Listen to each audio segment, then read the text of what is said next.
Good morning, time travelers. Hope you're having a fantastic day and an even better week. I'm Steve, and of course, on this time traveling journey that we're on, I'll be your guide. Well, folks, today we're going to talk about choices in the timeline, right? Regarding culture and all things around it, right? So you think back, behind me, you can see the picture behind me here is my grandmother from back in the day. Of course, this one's just for fun with the kids, my kids when they were young, and others you see back here that are legit older photos. but but when we go back in history, even way back in history, ancient timelines or ancient times, right? And at every juncture in history, society, all of cultures, various cultures, and combined, right? Culture as a combined big C culture, right? Made decided choices when they reached forks in the road. But within those large forks in the road, there were what? Smaller forks in the road for independent cultures, right? Say different countries and so forth, and then down to community and so on, all the way down to the individual level, right? They're choices that are made along the timeline in the past, and those choices that were made had a ripple effect. And as we talk about the good green domino, right, there's also the red dominoes that get hit in there too, where nefarious, manipulative, or very poor, decidedly poor choices were made that pushed humanity, right, and all of the cultures associated into dark times, into valleys, right? We have their peaks and our valleys. And and and so we hopefully this is what we talk about learning from the past, right? And as time has rolled forward, what have we noticed? We've noticed what? Repeating cycles. Partly because as generations are born and then pass away and so on, lessons that were once learned aren't necessarily carried forward or too easily forgotten or not seriously remembered, potentially, right? As a foot stomp, hey, don't do this type thing. Hey, what's this note say? Oh, by the way, don't pull this red thread. Oh, and then they pull the red thread, right? And and it wouldn't matter how many history books were written. What do you see? Certain characters rise and do nefarious things within cultures. Certain others make sacrifice. Certain others just go along to get along. Some people just bury their head in the sand and don't pay any attention at all and then complain later about the poor choices that were made, all the while really knowing that they were part of that decision making process. No decision is what? No decision is a decision, right? Making no choice is a choice. But as culture from ancient times forward, and you can go all the way back, right? And as things have rolled forward into the near now and now, what do we see? We see again cycles repeating, right? Cycles repeating themselves on different scales, different aspects, maybe differing technologies, different in a different, somewhat in a different perspective, but a similar light, right? There's so much similarity. And as we make our choices along these timelines, personally, organizationally, local community wise, and stemming all the way through culture, those continue to have an impact on our future. Those will actually have an impact on our future. The decisions you make every minute and hour of the day will literally shape and form history. That is how significant everybody's part is to play in this great drama we call life, right? What is it, Shakespeare? All the world is a stage, right? So, and everybody plays their part, but we get to choose the part we play, and that's that's really an essential element to this, is that even in ancient times, there were choices. Uh, some more difficult, some were limited. But as time has rolled forward, we've been afforded the liberty to make more independent and free choices. But we still tend to repeat some cycles. And the thing about culture, all of culture, is are we going to allow poor choices or our preconceived notions, right? Because if we have belief systems that are essentially pushing us into a corner where we are now manifesting an outcome that we can fully make choices to prevent, right? We can make choices to prevent negative outcomes personally and then outward, right? Ultimately for all of society in the end. And but we disempower ourselves falsely. We disempower those choices. We think, well, it doesn't really matter. I'm insignificant. No, everybody is significant. And this is where people have to reclaim their personal, power back, really, is to understand that everything you do manifests toward all of our journey going forward. It will manifest toward great outcomes as a whole, or 50-50 split, right? Or negative, right? We're always going to go through some peaks and valleys, but our choices can determine whether the peaks are high and the valleys are low, or whether the peaks are higher, we stabilize, and then they're not as low, and then what you see is that is an ascending, right? This is where all of our, you could say, our collective consciousness, our collective humanity, right? That it all plays a part to ascend, and that doesn't mean we're going to shoot straight up. I mean, nothing has really ever done that, right? Unless you're looking in a brief, moment in time where it appears to shoot up. But as you pan back, you notice that it's a whole lot of this. It's an ascending, a plateauing, an ascending, a plateauing, a dipping, right? An ascending, plateauing, a dipping, an ascending. The general flow tends to feel like it's moving upward, but it really depends on how far we pan back, right? Because if we pan back and we go back thousands of years, right, then we go, okay, and then of course, what scale are we basing that on, right? Are we basing that on, mortality rates? Are we basing that on health, whether that be physical and mental health, whether that be economic viability and how well we can thrive and how much freedom we have, right? It really just depends on the category we're measuring, and then combining all of those into a composite and saying, okay, as we compare these things to the past, are we ascending or are we not? And if we are ascending, do our troughs then become exponentially more impactful, even if they're not fully catastrophic, right? So a small dip or a small dip in the past may have not have been as significant, right? But there also may have been, 1/100th of the population, or 1/1000th, and so on, right? The impact may have been lesser, but as our population has grown and everything is becoming more connected, right? A small dip now could have massive impact on people, right? So it's very important that we, as we're looking at our journey, right, our journey through time, we're time travelers, and we are an extension. We are representatives of the ancient time travelers who lived their lives and passed their DNA and so on and so forth until boom, here we are, right?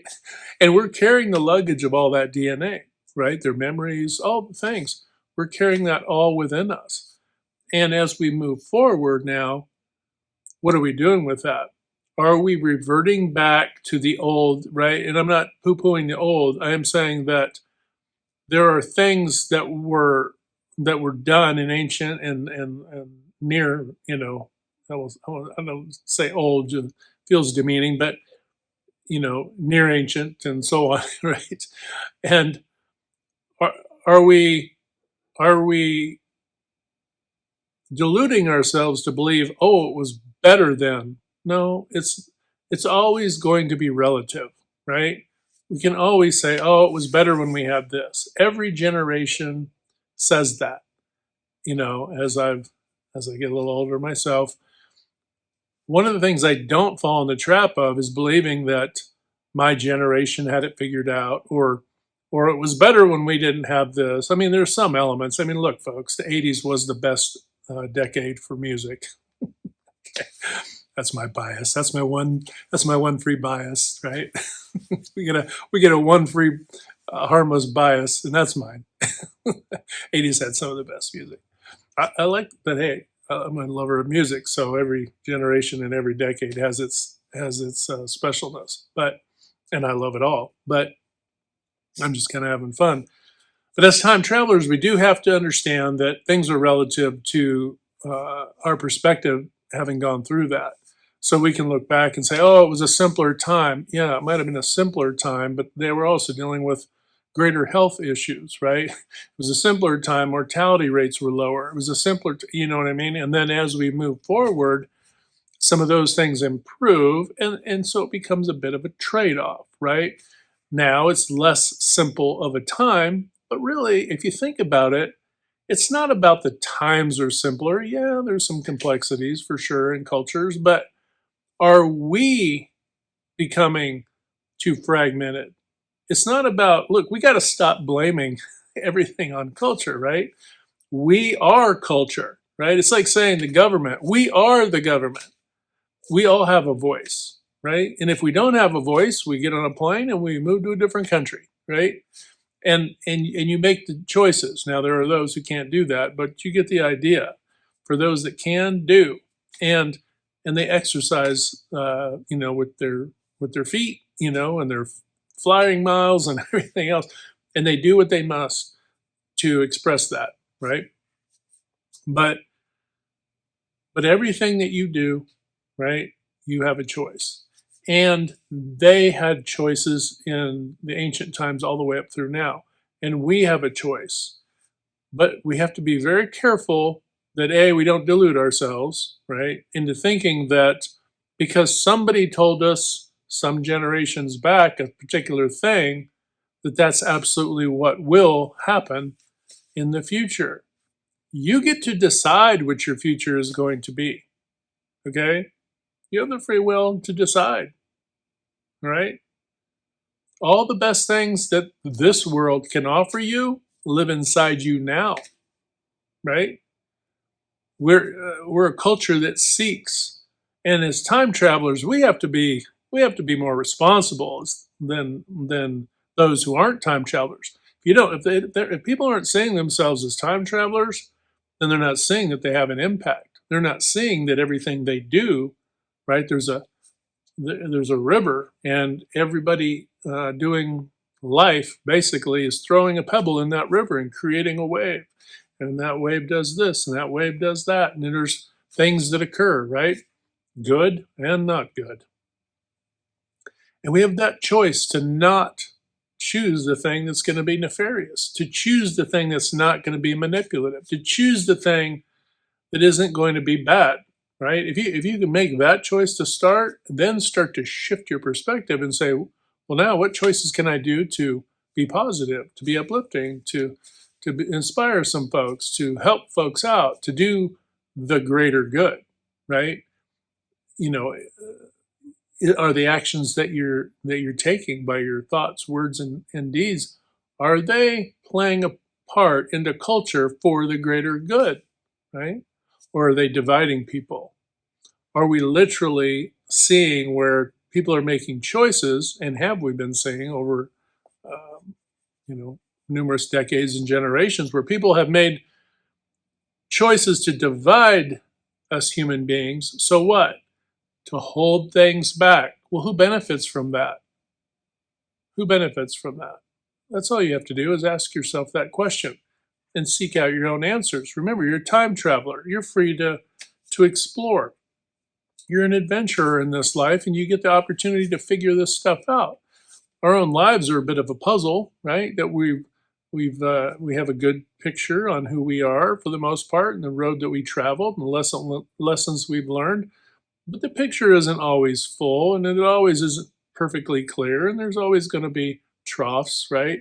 The valleys, and there's going to kind of obscure our vision of that puzzle, if you will, right? Or the maze, if you prefer to think of it in that term. But as time travelers, we have to understand that we are responsible. Time travelers are responsible for the future. We know that everything we do impacts people that are in our family, that are our friends, that are our community, right? And are we doing things to grow that, or are we doing things to inhibit that? Are we minimizing? There's nothing worse than jealousy, right? In communities and culture, and just look at how jealousy within a culture erodes and divides people, right? It's just awful stuff, and you see it playing itself out in organizations, right? In relationships and community, all throughout everything. You see it everywhere. A time traveler is somebody who applauds people's victories. They encourage other people. They want others to grow. They want to see other people thrive. They want to collaborate and innovate, and they want to see an exponential growth in culture, right? They don't want to see just a kind of go along to get along. This is, for people in my generation, basically to say, well, I'm just going to retire and just kind of hang out. It's like, look, folks, we have great opportunities out there to be able to uplift, motivate, inspire folks, right? And if we're not doing those things, we're wasting an opportunity as a time traveler to have an impact, to leave a lasting legacy. And that legacy doesn't have to be that you're, a millionaire or a billionaire, or that that you maybe have done some fantastic thing. Maybe it's just that you loved, that you lived, you loved, you've learned, you helped, you served others, and you grew connections, right? In different facets of your life and your experience. That is an absolutely noble legacy to leave behind. But what's not a noble legacy are things that aren't helping others to do the same, to live thriving lives as well. And we, as time travelers, have you could say we have a responsibility to make sure that history doesn't go backwards, right? That we don't go into deep troughs. So there's some people, they're the anarchists out there, right? Their solution, mentally anyway, I don't think they've thought it through well enough, is they want everything to fold in on itself. And why is that? Well, they think, their concept is well, let's just throw it away and start over. You don't have to throw it away. Okay. You don't have to say, well, you know what? I want to improve. I want to improve where I live. You don't have to burn the house down.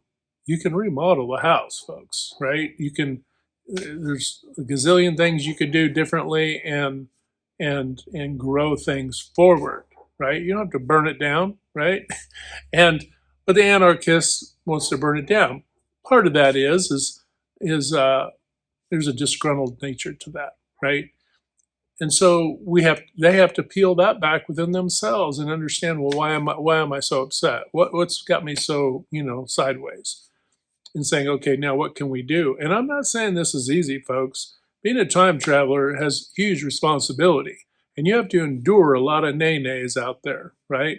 A lot of pessimism, a lot of negative, a lot of bad attitudes, manipulative folks, narcissists, sociopaths, and then institutionalized versions of those same things, not just individuals, but teams that are made of such folks. So what can you do? Well, as a time traveler, you just do your best and love, motivate. And this is where I say, we're here to uplift, motivate, inspire, and encourage one another. When we do that, we're helping to transform culture, but we're transforming ourselves. And as I say, that's hitting the good green domino, right? And always be seeking to hit that good green domino. And it doesn't have to be just 3 to 5 times a day. You can do it as much as you want. But ask yourself, this is your assignment. Ask yourself, what can I do to uplift, motivate, inspire, encourage not just others, also yourself, right? And what can you then create to grow everything more positively in a more loving way going forward for all of culture? And I think when we do that, we find that things will turn out much better, and we can get away from this kind of expected dreadful outcome that some seem to harbor. Time travelers need to be responsible, and we need to be able to lead and remind folks that, hey, we're going to be fine, but we have to have our, our focus in the right place, not off in the weeds, not worrying about things we can't control, and stick to the things we can control and work on that. And together, all of us doing that in our own way, will bring about good change, right? Which is kind of the definition of Kaizen. but I digress to another video later. All right, folks. Well, time travelers, I hope you have a fantastic day. I want you to really marinate on your assignment and then actively pursue seeing how you can uplift, motivate, inspire, and encourage others and yourself, and see what can be created and collaborated on, and what can be born from this mindset, very genuine, active, and intentional mindset. I think if you do that, you're going to find things are going to turn out so much better. And I think culture as a whole can go, and we'll be making a choice. We'll be making a turn in the river that leads to a more, I guess you could say, bountiful return, right? All right, folks, hope you have a fantastic day. Hit like, share, and subscribe. And until next time, we'll talk to you later.